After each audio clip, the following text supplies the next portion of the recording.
I'm Logan Crawford, and right now on Spotlight, we're unraveling the gripping tale of family, identity, and resilience in Liv's Secrets by best-selling author Janet Levine.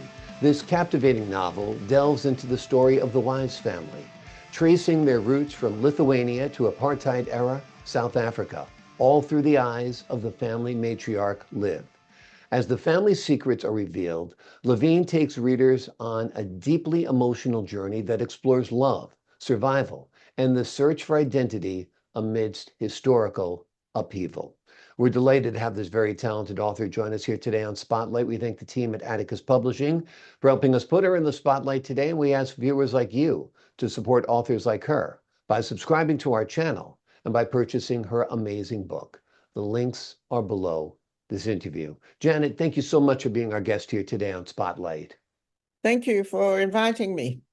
It's my pleasure. Tell us a little bit about your inspiration to write Liv's Secrets and explore the Weisz family. Well, I was born in Johannesburg, South Africa, and grew up under the apartheid regime, and was not really aware of what racism and segregation meant until I got to be a teenager and joined the only anti-apartheid activist group. And it was then that I really started to question what was going on. And my maternal grandfather was very, very good at sort of steering me along. He would quote from the Bible, and he would say how the brotherhood of man is so important, and that we're destroying South Africa's future by not educating young Black South Africans in South Africa at that time. And I'm talking now about in the late 60s, early 70s was called Grand Apartheid. Just stop me if I'm going into too much detail. Oh, no, not at all. Yeah.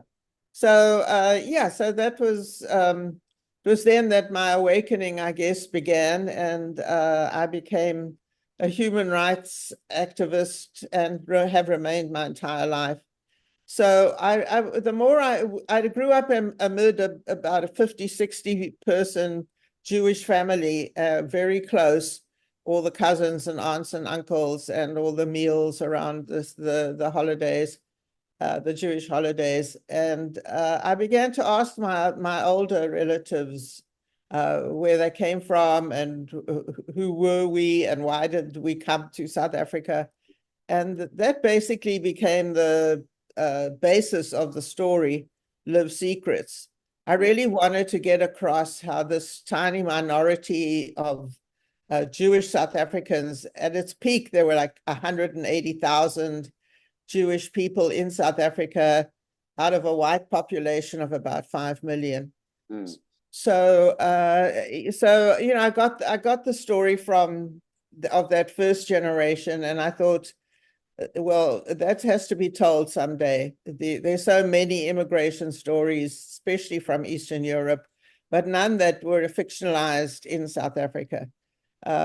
So I proceeded. It took me over 10 years to write this, and I think the big push came when, in the 3 years of COVID, when I had to be home, I had to work. There was nothing else to do. So that's how it came about. Tell us a little bit more about Liv, the matriarch of the story, and what makes her such a compelling character. Well, she's compelling because she comes from a wealthy Jewish family. She grows up with everything that she wants or needs, and she also befriends at university some people who are involved in the resistance movement.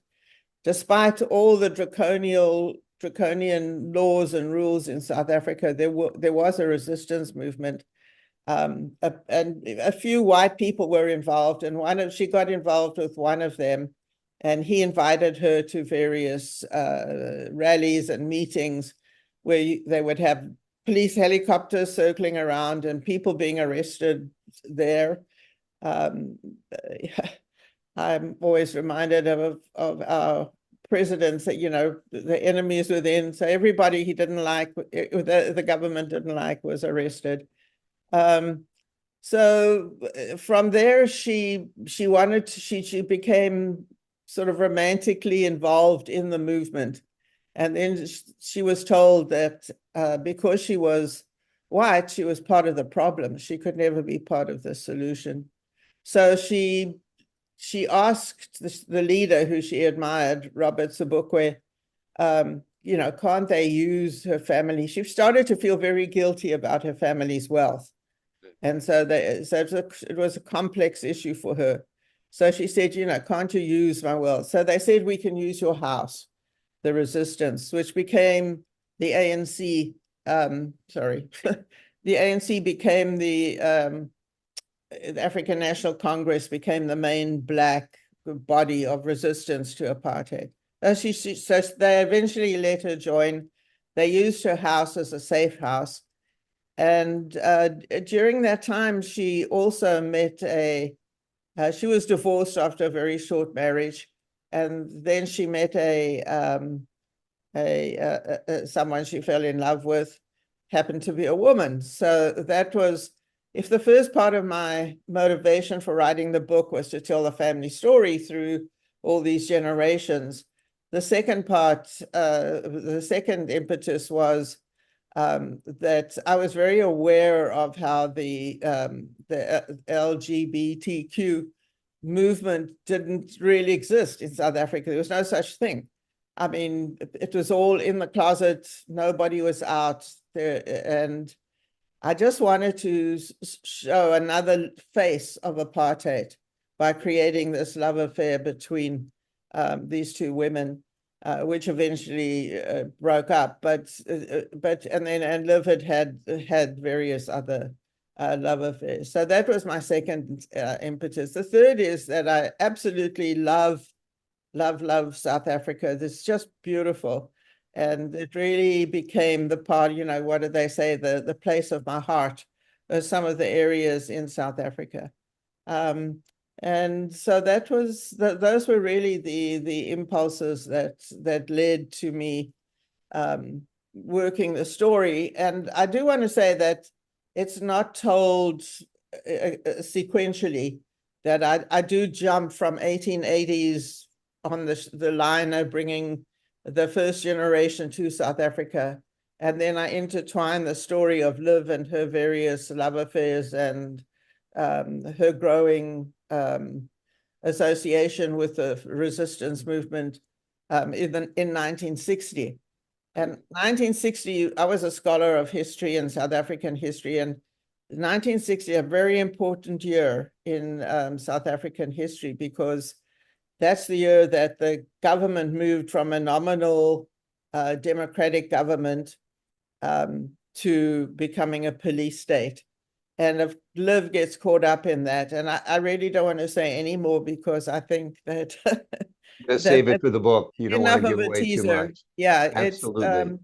yeah. And then the other thing I do want to say is that it is historically accurate, and I have many of the leading figures of all different movements and governments and so on in the book. So, but the story is actually beyond the fictionalized story of Liv and her family and her goings on. It is accurate. I think that's what makes it effective, is you've got the fictionalized parts that make it very intriguing and compelling to read, but the historical accuracy actually is informing the reader as they go through the book. And I think that's important too. I've spoken at a number of different venues, including book clubs and that, and I think that's the most common response I get. Oh, we didn't know anything about South Africa, and we've learned so much, and that it's so similar to what's going on here in the States. And I think people have really appreciated it. Absolutely. It's a very digestible way to learn about history and geography and culture, without a doubt, by weaving a great story around it. Let me ask you this. Have you envisioned this as a film? I could see it made into a movie easily. Yeah, that would be a dream. The other thing is, I think that it would make a good documentary, a sort of 6-part series, not a documentary, a 6-part series, like so many. You remember the one Homeland went on for 19, 20, whatever episodes. I could see this in 6 or 7 episodes, going epoch by epoch, every decade. What's going on? Anyway, yeah, that would be. Absolutely. I think it would make a wonderful. There's love and passion and betrayal and everything that. Political upheaval Yeah, and then you know, against the racial background, tension and yes, yeah. yeah, yeah. Yeah, there's a ton there to unpack, and I think you've done it very, very well. Live Secrets is the name of the book. It's written by best-selling author Janet Levine. It is a captivating novel that delves into the story of the Weisz family, tracing their roots from Lithuania to apartheid-era South Africa, all through the eyes of the family matriarch, Liv. It is a real page-turner. It'll have you informed about South Africa and its unique history and its culture. And you'll be very, very entertained by the story of Liv and the Weisz family. Janet, thank you so much for joining me here today on Spotlight. Thank you. I've enjoyed this interview. I enjoyed speaking with you as well. And to the folks at home, I'm Logan Crawford, thanking you for your time this time. Until next time on Spotlight.